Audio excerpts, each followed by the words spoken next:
SWSers. Hello, friends. Welcome to the conclusion of Lessons in Humility with Reverend Dr. Leonardo A. Allen Jr.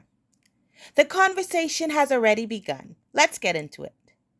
But just before we do, hit the subscribe button to commit to future conversation. Okay, here we go. Be blessed. I mentioned this in one of the previous interviews that it was so interesting how the Bible, which we believe is inspired by the Holy Ghost through inspiration of certain men. The Bible tells us only some things. I'm sure that the entire 3 years of Jesus' ministry could not have been recorded in a book for us to be able to read this day. But the fact that the example of Jesus washing his disciples' feet, tells us how pertinent it is for us to do likewise when it comes to humility. Yeah. Okay? These things are important. So when you read the Bible, and this is something that I've learned recently, read with the intention that there's a special reason why this portion of Jesus' life is written so that thousands of years later, I get to see what Christ's example was. If Jesus himself, who was both God and flesh, could get down to the level of washing the dirty feet of his disciples, who are we? Exactly. Not to do the same. Who am I? And see, that goes even beyond there, because it requires you being at the highest level or position in leadership, but still being able to come down to the janitor, the security, or anyone else. It's very important. Rev, how is that possible? How can someone who may think of it as being impossible, how is it possible for us to come down to the point of, from my high pedestal to sitting down to the floor with others? How can one do that, make that transformation? You just said it a while ago, how Jesus sat. Okay. So we have to use the measuring stick, Okay. all right, of Jesus. Yes. When we can look at his life and we model that, it becomes easy. Okay. However, there are times when we allow, because it goes to Lucifer. Okay. Yeah. Okay. Lucifer, he was a worshiper. All right, he was in charge, but he get beyond himself. That shows me that he allowed the position or the role that he was functioning in to get him in that position to say, hey, now it's time for me to go higher. I am this and I am that. So we got to be careful of self. We got to be careful of these eyes and stuff like that. We got to understand that even when you are promoted or exalted or advanced to a certain role in your leadership, that does not mean for you to disrespect the people that you are leading, okay? Because of the role that you have or the position that you have. That shows that, okay, I was fortunate to have this position. I was fortunate to be exalted to this place. But now it's for me to remember where I came from. Yes. Because it's so easy for you to be up here and in another day or a couple of hours you can be okay. So and the Bible talks about how God exalts and he pulls down. So we have to always remember that. There's something that someone once said, be careful of how you treat people, because the same people you pass on the way going up, you will see them on your way coming down. Yes, sir. So we have to always remember that we have not arrived. Yeah. You said something a bit earlier, and I was just reminded and prompted when in your last statement you talked about self-exaltation, and I remember, and I would have shared with you, my final paper to get my master's was on the topic of humility and humility in leadership. And at some point, I can't remember which class it was that I was taking at the time, things like self-awareness and nowadays I don't know if it's so popular more now, but when I was in school, but a few years ago, self-love and self-affirmations and all of this everything. If we're not careful, we can steer ourselves into that selfishness that you talked about. And then, of course, lose the self-control that you also mentioned. And I thought it was so interesting that you talked about self-exaltation and self-control, because self-control is humility. Yes. Yeah. That is a major part of humility. How can we caution someone who becomes overwhelmed with self-awareness and self-affirmations to you're kind of on the line there of becoming self-exalted? How do we tell someone, or can you share with us, when do we learn to draw that line if we continue with all of the self stuff? To draw that line, it have to be something that is in you. Okay. There are times when you find folks who people stroke their egos, and you have to get rid of the ego. I'll say, for example, there are times when people are, I don't mind the honor. That's fine. I don't mind the honor, but there are times when I cringe when people they overdoing it. Now, don't get me wrong. Everybody wants to be honored. Everybody wants to feel that they are respected and all of this good stuff. But there comes a point when you have to remember. One day, they were saying Hosanna in the highest. I was just going to go the there. The next day, they said crucify him. Okay? So, persons have to understand that you are not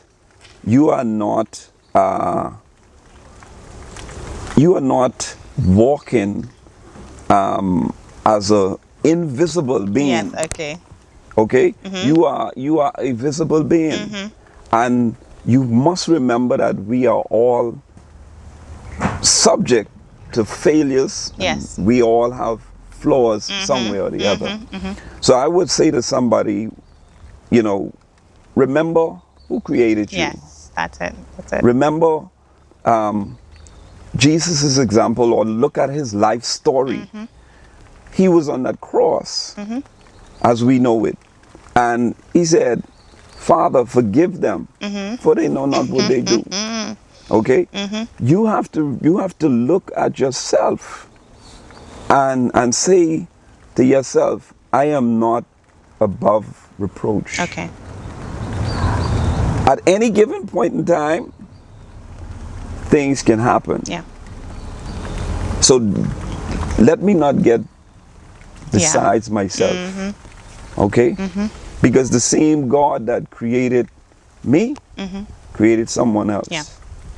And the same God that can exalt me or put me up can bring me back down. Yes. So you have to always have in your mind, in the forefront of your mind, I'm not better than no one else. Yeah. I may be a little bit more privileged than someone, but that doesn't make me better. I remember, and Holy Spirit brought to my memory something that he said to me concerning where he wanted to take me. And at some point, before I get to that, at some point I was approached by someone I highly respect, stating that you have a false sense of humility in that when persons bought the applause or say, well, Shireen, you did a good job, I'd be like, oh, no, don't say that. Or I almost considered it a mute. I was not open to receiving accolade and applaud for the work that I would have done. So they mentioned to me that, that's a false sense of humility, which of course I didn't understand. Like, what is false immunity? At some point it was like, is that an oxymoron, or how does that even, it doesn't seem to exist. But when you mention that one day they were saying Hosanna, and then the next day they were saying crucify him, I can envision Jesus. And there's a show that I watched that actually shows Jesus's last days. And in the last season, the opening episode was that of Jesus walking through Jerusalem on the donkey, and they're saying Hosanna, blessed is he who comes in the name of the Lord, and all that good stuff. And as you were talking, I envisioned that show and that moment. Jesus did not reject the applause. No, He didn't he didn't. reject what he was receiving at that time. He walked in humility because he came on a donkey. Okay, it wasn't a high horse or big Roman soldiers and the big fanfare, but he walked through all of that applause and praise on a donkey, which meant that you can be open to receiving praise, but do it humbly. Okay, share with us how we are to be careful not to reject humility. Not to reject praise, because Jesus did it, and if he's our example, how to not reject praise, but to do so riding on a donkey. The way how I handle that is, I understand in leadership, people will do that. Okay. And you have to allow people to do that. But you as a leader have to be able to accept that without getting on your high horse. Yes. A lot of times in leadership, people allow themselves to get on their high horse as opposed to staying on the donkey, as Jesus did, and that was an example for us to follow. What was Jesus saying in that? Listen to me, you can get the claps, you can get the celebration, but still remember that you are not above reproach. Okay, there comes a point in time when people's hearts will change, their minds will change, but you as a leader must always remain consistent and don't change. Because applause, the praises, the celebration can get to one's head if they don't know how to deal with it.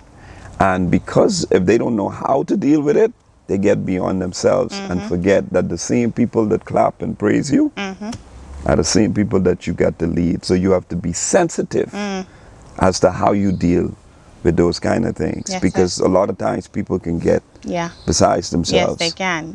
I feel as though it's a real thin line, and I think I started to share it a bit earlier before I went into that example, how the Holy Spirit said to me, and I'm guessing, he was preparing me for where, and I mentioned this a few minutes ago, where he was getting ready to take me and what he wanted me to do, even as simple as sitting with Shireen. And he said to me, it had to have been about 3 or so years ago, that your efficiency and proficiency in ministry depends on your sufficiency of me.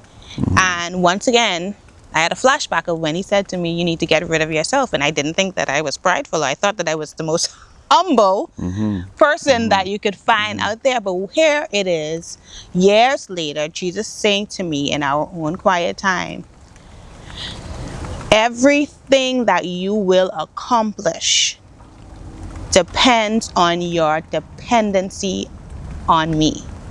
That's simply what it is. And that's what we need to remember whenever, just like you say, sometimes those in leadership get on their high horse. Listen here. Everything that you are, will be, all that you've accomplished, whatever you would have done in the past, what you are about to do in the future, depends on the one who created you, who gifted you, and the one in whom our gift belongs to. Okay, everything that we do, I think the scripture says, talking about your good works, and then let man see your good works and Yeah, glorify your Father Father, who is in yeah. heaven. That's what it's Let all your about. light shine. Let your light so shine before So men that shine, they, yeah. thank you, Rev, that they may see your good works and glorify your Father which is in heaven. That's where humility comes in. That is the essence of being humble. Let your light shine. Yeah, you could be in the middle of darkness and you could just light up the entire room. That's the gift that God has given to you.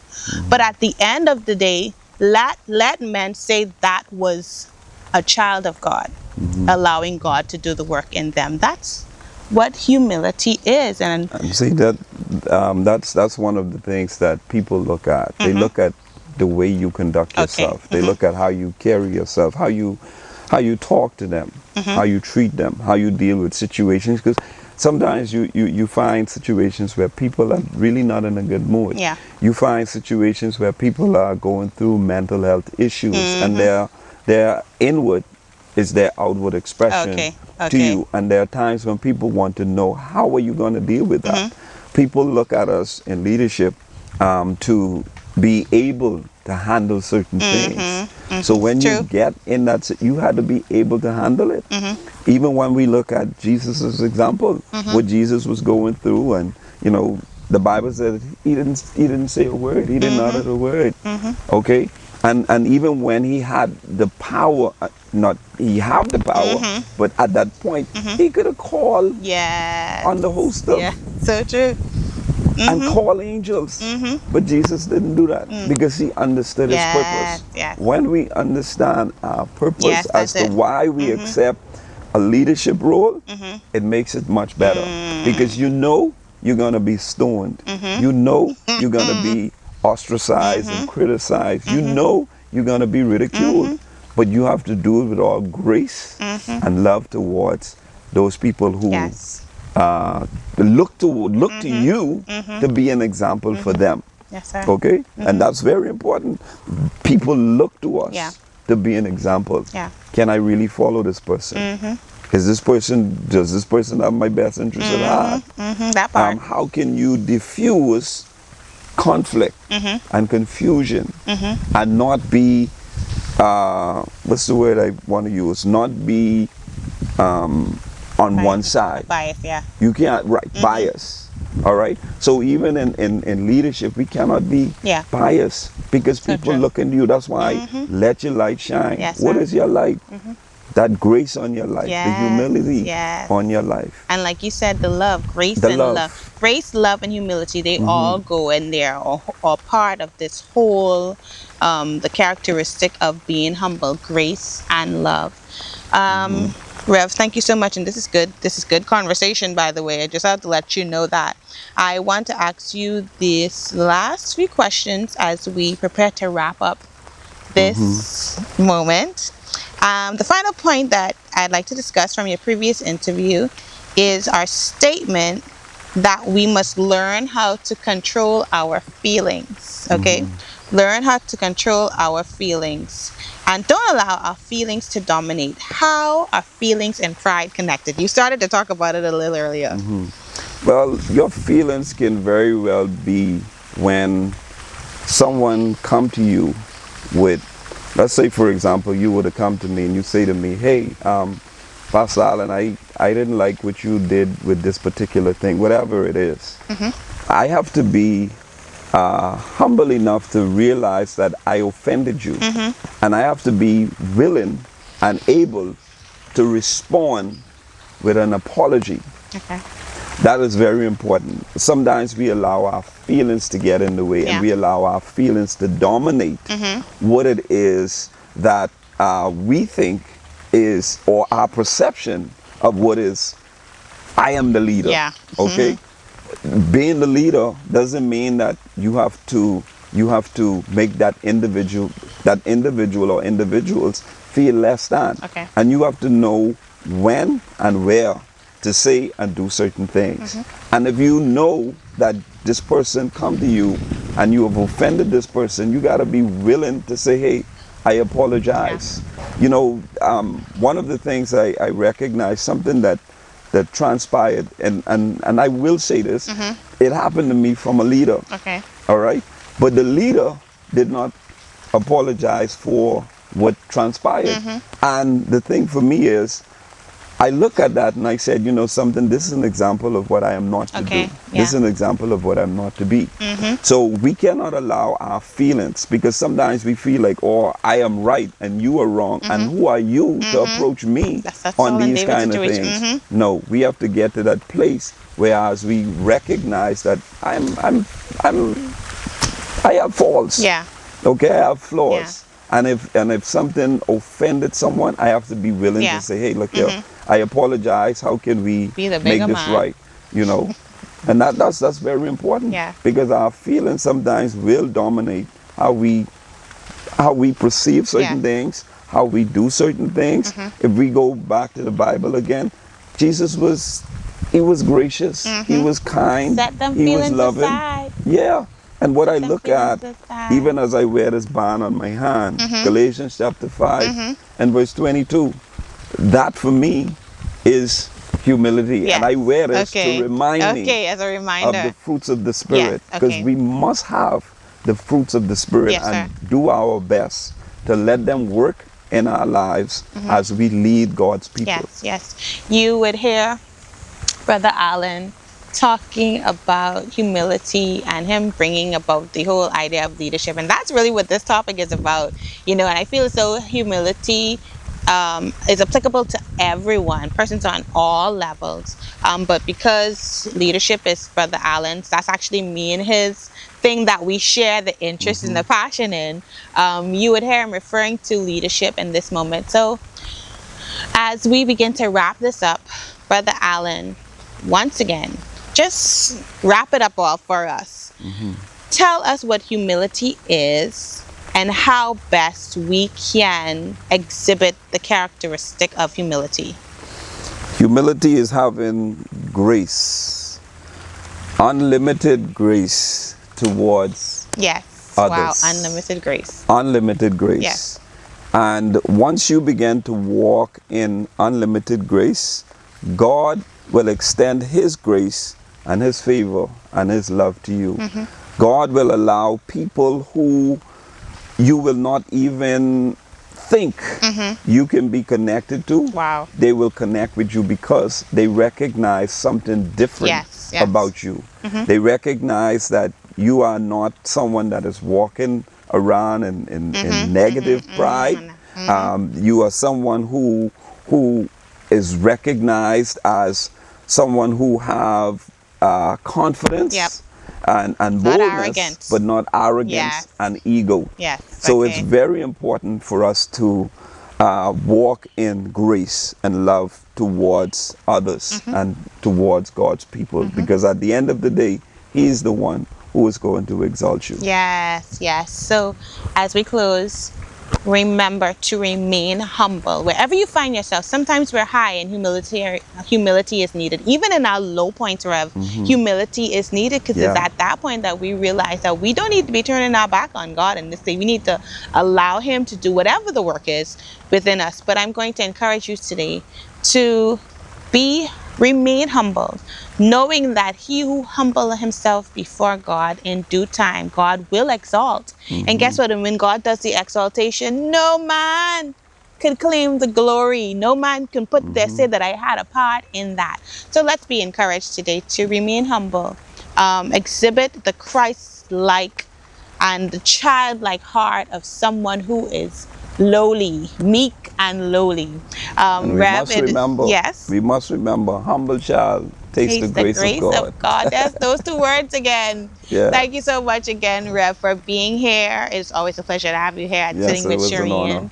And as he and I sit here in the midst of this liquid sunshine, that's something that I now learned from Rev. Thanks for that objective. We're going to invite you to join in with us again on the set of Sitting with Shireen as we come back to you with another conversation that cultivates Christ-like change. Until next time, we love you. God bless you. Bye.